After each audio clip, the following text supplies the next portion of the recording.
Drama for the I like that. 117th. You like that, Eddie Radosevich? The momentum, the excitement. We're only on a Tuesday. Eddie Radosevich, good friends from my wonderful time in Oklahoma City. Friends for life, bros for life. Eddie, first and foremost, I have to play something for the viewers. I'm scared now. This is one of my favorites. I love this. If you were not aware, Eddie was a student at OU, journalists, covers recruiting, everything, has one of the best senses of humor. And this is just a sample of it because he created a global movement. Radosevich is an Oklahoma graduate who leads a movement that preaches love, not hook 'em hate. Horns up for peace. I'm standing up for humanity. I'm standing up for children that maybe will grow up in a society where the horns down could be displayed at school. That's what I'm here for. People just walking by, knowing that the movement is real. But Eddie, you went to Oklahoma. I get that a lot. I'm just here for peace. Love it. Never gets old, my friend. And that was awesome being able to meeting Gene Wojciechowski was actually like the sneaky, 100%. Coolest thing that's possibly happened to me during all of that. So it was definitely worth it. And it's been a lot of fun to do that. That was something that literally spawned out of a Sam Ehlinger press conference. And me and Jason Kersey were sitting at an OU press conference. It was like, we gotta do something. And so I did all that together. It was pretty fun, though. And it has grown. It has flourished. It has. And you've influenced me. That's the hashtag. That's what I try to do here. I try to influence everybody just a little bit. Yeah, that's a beautiful thing. I love it. And this is just going to be a small sample, episode 1 of the build up to Texas OU, or is it OU Texas? Well, it's OU Texas up here. Once you get north of, there's everybody talks about the Red River being the demarcation line of Oklahoma and the state of Texas. I think we all know that it's DWs, just a little bit further south.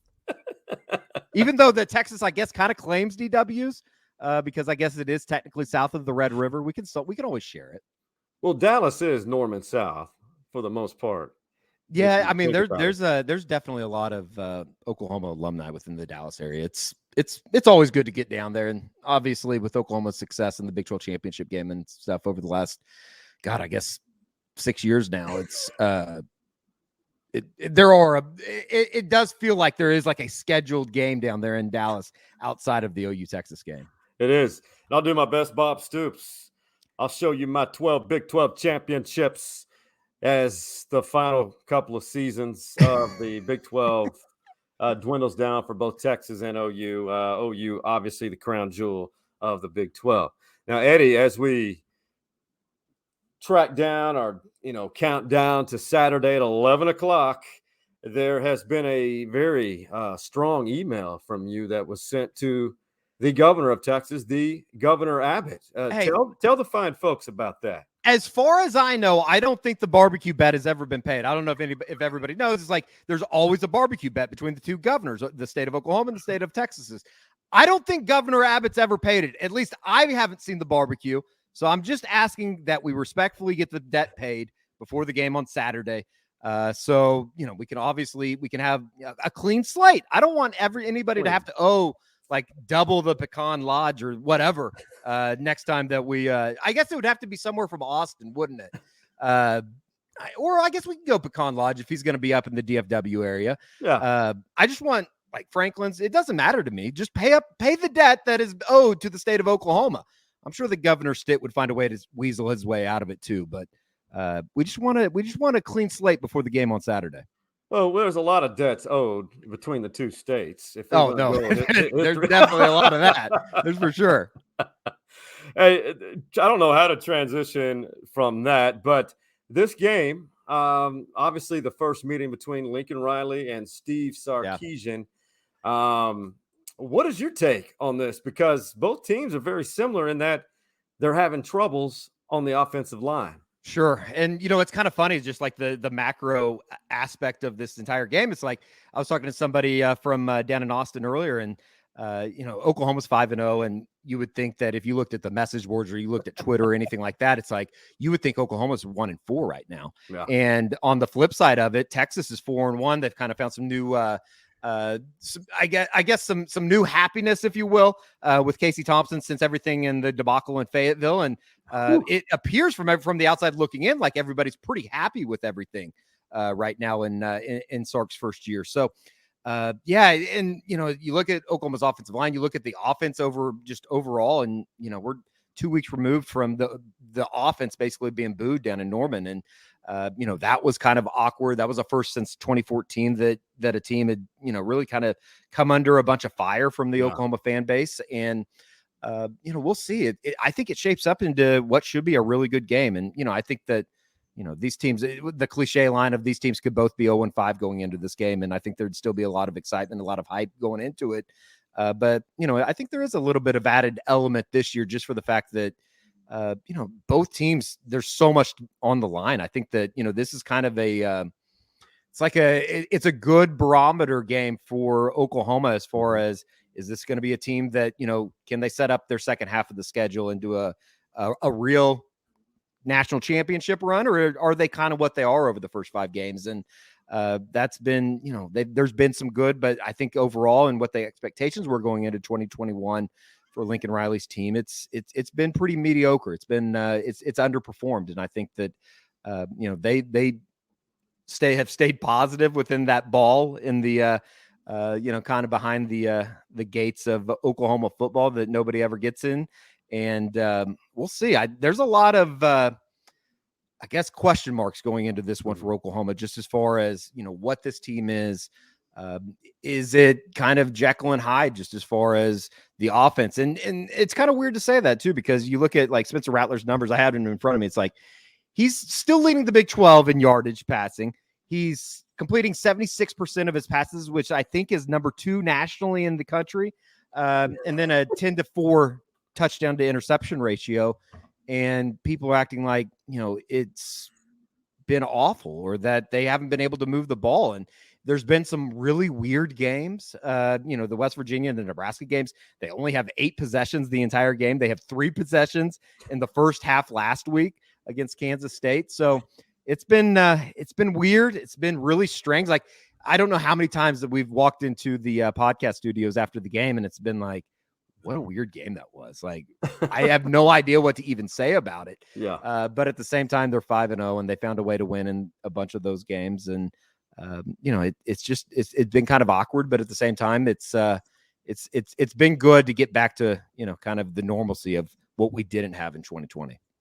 Yeah, and it's the same thing down here. Of course, the honeymoon phase with Sark, every first-year head coach. Sure. And I think a lot of great things, such as what that Tom Herman didn't do last year, was to have Bijan Robinson on the bench until the latter part of the year. And now this guy, Sark, will play you. You could be 12 years old. If you can produce, you're playing. Sure. Bijan right now is perhaps the front runner for the Heisman Trophy. It's been incredible. I've got to ask you this. This is not even Red River Rivalry related, but it was brought to my attention just in discussion with friends who are, quote, in the know.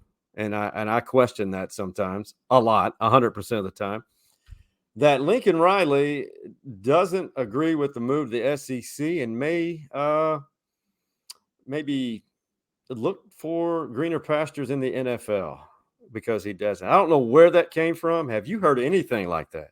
No, I haven't. And it's kind of one of those things too, that it's like, I think, and this is always kind of strange. And I brought this up on our podcast before. I brought it up on the radio as well. And it's something that I've talked, I don't know about passionately about, but it's something that I truly believe. Like, Lincoln Riley loves the game of college football, in my opinion. I think he is one of those guys that feels like he is a protector of the sport of college football. And I think that, like, when you see like the name, image, likeness stuff that has popped up, and I'm not going to say that he's against it because he's not an idiot. He knows that it's good for recruiting. It's good for everybody that's involved. But at the same time, I think that he very much views himself in the realm of kind of one of those like protectors of college football, just as far as like the pageantry of it, the tradition of it, the kind of the old school mentality of it. And I think people forget that, like, he is a West Texas guy. Like, Yeah. he grew up in that that realm of things. So I don't know. I mean, the NFL stuff's always going to be there for Lincoln. Until he, is all of a sudden we look up and he's been at Oklahoma for 25 years, which I don't know if that's necessarily ever going to happen, but I don't think that he's ever going to leave. Or I don't want to say I don't think he's ever going to leave. I don't think he's going to be leaving anytime soon. And, you look at what they're doing in the recruiting aspect of things. You look at kind of the program that they're trying to build, I guess. And there's this sense that even going into 2021, it was going to be like these next 5 years for Oklahoma football, and the way that they're recruiting. They have the number 1 recruiting class in the 2023 group right now. It really felt like these next 5 years could be better than what they've been over the last 5 years. And in a way, I think that's kind of what has kind of skewed Oklahoma's fans and expectations of, looking at what this season has been to date. And that's why it's been so disappointing. But at the same time, they found a way to win all those games. And I think that, it's kind of exciting, obviously for the fan base, but I think it should be exciting for the coaching staff as they enter into, the realm of the SEC and what that could bring. So I don't think so. Like, I know that's always out there. And there's always going to be rumors and stuff until he refutes it. But it certainly doesn't seem like Lincoln's a guy that is looking to go anywhere anytime soon. No, I totally agree. I think it's some fans of the Burnt Orange who would like to see that because I think people have accepted the fact that OU has dominated the Big 12, but there's mutual respect between the two. I just think it's wishful thinking and someone twisted a rumor. At some point, it's going to get old to him. It's good, like the recruiting element of it is going to get old, but I think he loves that stuff right now. Like, I think that is the kind of stuff that drives him. And I guess it's probably easier recruiting to Oklahoma than it would be at, wherever. But I think that there's a certain element too that he loves the game of college football. It is very evident when he talks about name, image, likeness stuff, when he talks about, keeping the bowls around, when he talks just about, just stuff that is just kind of off the beaten path, not really necessarily Oklahoma stuff. He's a guy that I think he loves the game of college football to the extent of, I don't know how much like the professional, like he's never really talked about it either though, Clinch. I mean, he's never really talked about the aspiration to go coach in the NFL, and who knows, it could be out there someday. But if OU were to run off like 2 national championships, I would be much more open to the idea of Lincoln leaving than I would be of him going, like, say, next year or something like that. Yeah, I couldn't agree more. I mean, you and I are on the same level as we love college football. And I think Sark would be the one that may take a bounce to the NFL just because of before Lincoln. And of course, I've been wrong 80% of the time. Count me in that same group. I mean, hey, we're going to have to burn all these tapes if he ends up being, the head coach somewhere. But like, and I do think that it would have to be a fit type thing. And like, we've kind of seen how it's working for some of these new jobs in the NFL. And it's just like, I don't ever see Lincoln Riley. And I know they just have a rookie head coach right now, but like, I don't see him ever going to coach the New York Jets. I don't ever see him going to coach like the Miami Dolphins or something like that. It's a weird fit, and something that doesn't probably get talked about enough because it's not sexy, and it's kind of, I guess, awkward. And I don't really know the backstory on this, but it's like, his kids are entering a phase where they're starting to get friends at school, and I would imagine that it would be hard to uproot a family from what they're doing. And I have heard that he's building a house in Norman right now, and I know that doesn't mean a whole lot in the grand scheme of things, but it just doesn't seem like it right now would be the right fit. They got a really good setup here over the next, 3-4 years, especially with what they have in his quarterback room with, obviously with Spencer this year, and then Caleb Williams waiting in the wings, and then the number 1 quarterback in the 2023 class, or I guess the 1A, 1B with him and Arch Manning and Malachi Nelson. So it's they got a good thing. I don't know why he would leave it. I guess it'd probably be the short-winded answer. I would be shocked. Sure. So as far as the Red River rivalry, there's more than just a game. Sure. Oh yeah. This thing starts it starts on Monday even. It even starts on Sunday night. It's like after after Texas gets done with TCU, after OU got done with Kansas State, it's like it's here. But I don't think that like it feels like it because we were robbed of it last year. We didn't have that experience, which is kind of funny to say that, but in the same vein, say it was probably one of the best games in, I don't know, like 10, 15 years. All the overtimes. Yeah. I mean, like, I don't know what Saturday can bring us that would equate a 5 overtime game in which, you know, I think for a lot of people, it felt like I was watching the replay of it a couple of days ago, and it's like you could look at any moments in those overtimes and go, oh, Texas is going to win that game. Yeah. Or even go back into regulation after Ehlinger scored, and it's like, just go for two. Go for two, and this game's over. I don't think OU could have stopped them. Ehlinger. I know. I always do that. Always do that. Ehlinger. Hard G. Hard G. I always remember Tom Herman saying hard G. Hard. He would enunciate hard G. Or just turn around and give the ball to Bijan. Like Bijan. That's it.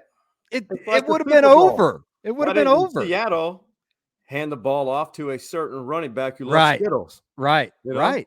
As good as these coaches are, and I would never claim to know more football than them, I think sometimes it's like they overthink it a little bit, and the fan is just screaming at the television, like, just do this. The ball. I know. It's insane. Analytics, the binder. Yeah. We got they always got to revert back to it. It's like, just use common sense. Dude, your intuition. Hey, Eddie, you've on the state fair. It's good people watching every year. That's not COVID related. Buy or sell. Fletcher's corn dogs are elite state fair food. Oh, absolutely. Like, I'm not one of those guys that will go and get the crazy ass, like, new whatever that they come out with. You know, like the Dallas Morning News does the like top 30 or whatever, like new fried treats. I'm really not that guy. Like, you would think, like, because I'm fat, like I would love that kind of stuff, but I really don't. Give me two just regular corn dogs, might throw a little ketchup on it, and like 10 wax cup beers, and I'm good to go. Like, I'm very simple. That's all I need.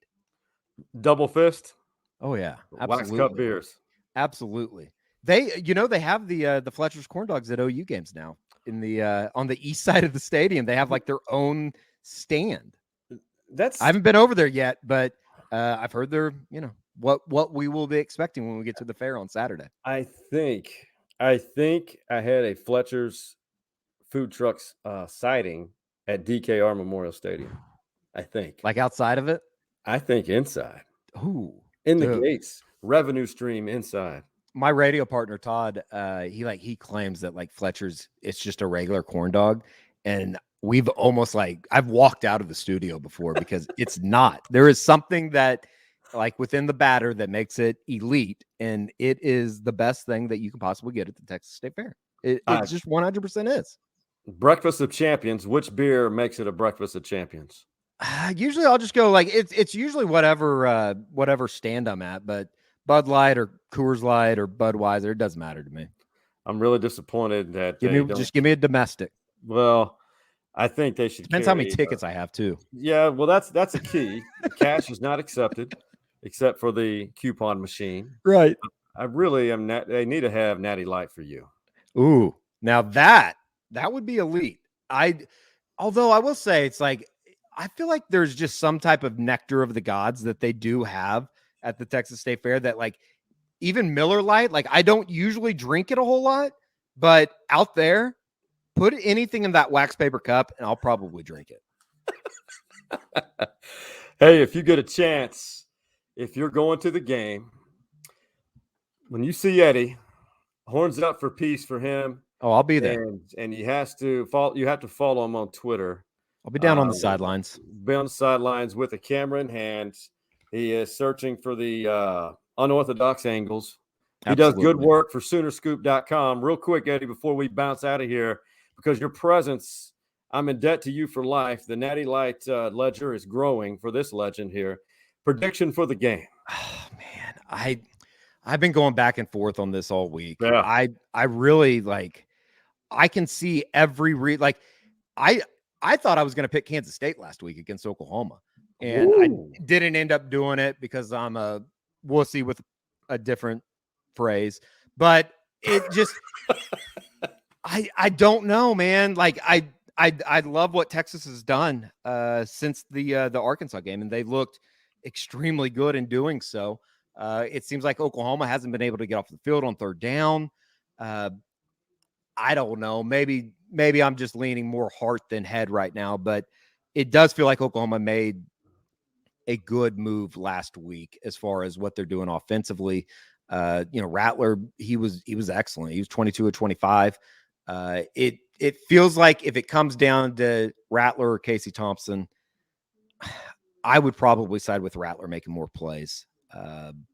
We'll see though. It probably depends on it's a classic OU Texas matchup. Who's going to win special teams? Who's going to not turn the ball over, and who's going to be able to run the ball? And I guess I'm almost now talking myself into thinking that it's going to be Texas, but we'll just go with history, and or at least over the last decade, 15 years, and we'll say Oklahoma in a tight one, 31-28. Gabe Burkich game-ending field goal as time expires. That guy's a great interview, by the way. He is. I mean, you think I'm a weirdo? That guy's a weirdo. Weird is good in this day. No, it's a great thing. It's a great thing. And he's like Clinch, he might end up being the best kicker Oklahoma's ever had from and Garrett Hartley from a leg wise. Yeah. I think Gabe Burkich, he will be able to kick in the NFL for years to come. He has the name. And as I say that, he'll probably miss like a chip shot to win the game like he did last year.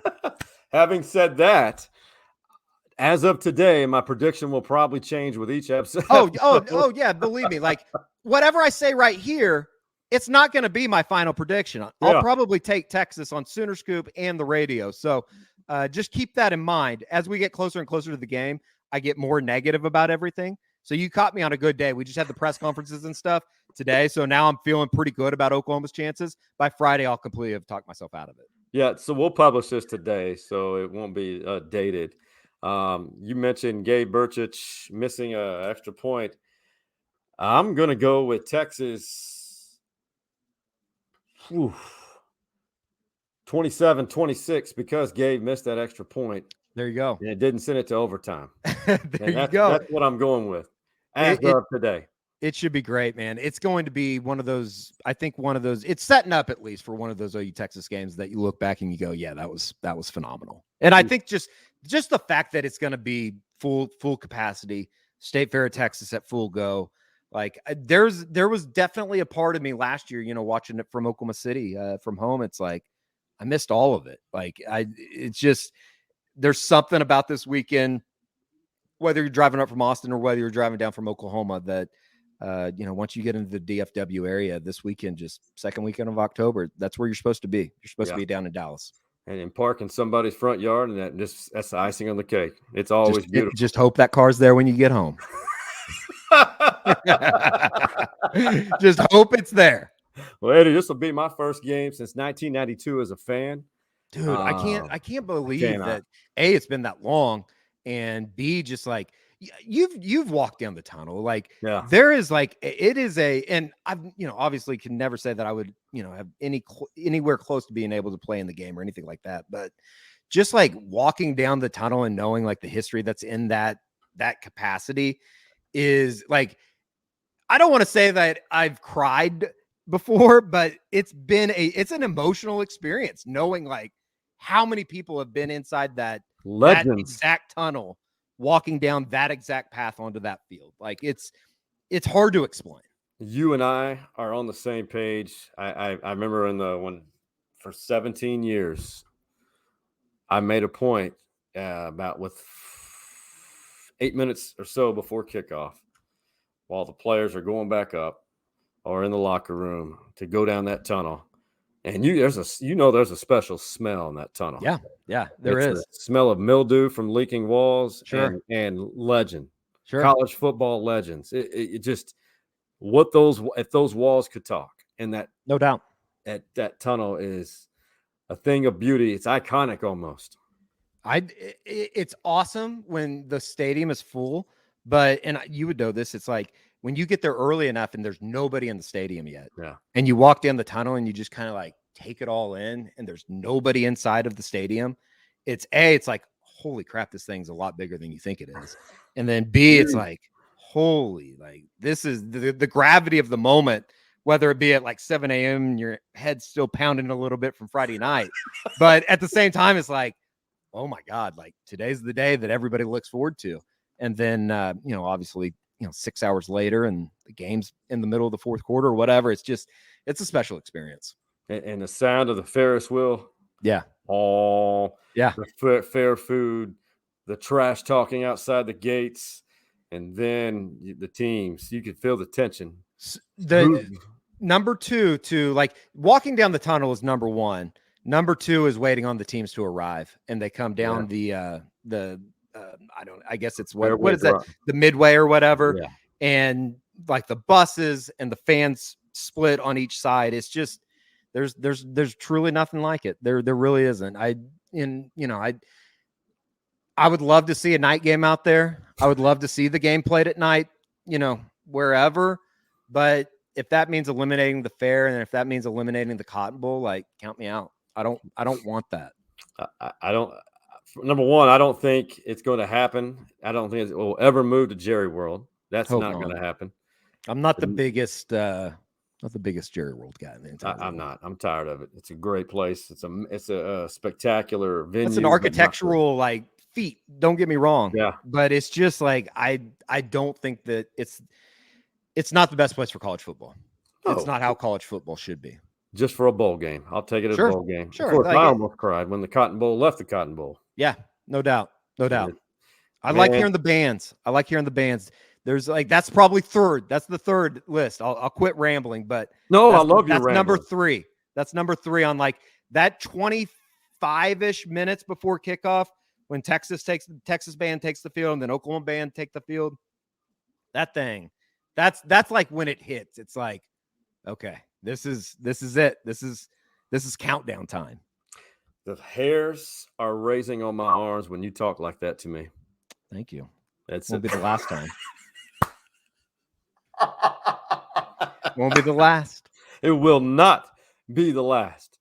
Follow my guy Eddie Radosevich on Twitter, and please give him a shout if you see him on the fairgrounds. He may be double fisting the wax cups, but that's part of the tradition. Eddie, after the game. After the game. That's right. Not before. You have a job. Never before. Never before. That's never happened before. Kickoff. Well, I mean, sometimes you gotta I don't want to dehydrate myself. No, because it does get hot. Right. It is going to be hot Saturday too. God. Can we just get one OU Texas where it's like 72 at kickoff, no rain, just perfect out? It's going to be really hot. I think one every 10 years would be lovely. Yeah. I'd take one every 20 years. It doesn't feel, I don't remember a time that we've ever been down there where it's like mildly cool. I would take that. Yeah. I might even take a little rain. I know that would kind of suck, but 2007, great game. DeMarco Murray broke it off. Mm-hmm. And remember the warning system? Yes. Everybody escape. Yeah, everybody get out of your seats and go out into the thunderstorm coming on the horizon. I think I remember like leaving there with a couple Pledge brothers and like trying to like basically race to get to the car. And at one point it was just like, not going to make it. It's not happening. You take cover under a beer food truck, Yes. Just wait it out. That's the way to do it. When we're going up early and we're going to leave late, Eddie, and you're going to be a part of my day. I'm looking for you, brother. Sure. I'll see you. Hey, horns up for peace for Eddie Radosevich and Norman. Okay. And for the Man Cave Brothers, Big Mike, Coach Mo, and the Hardball Harge. We out.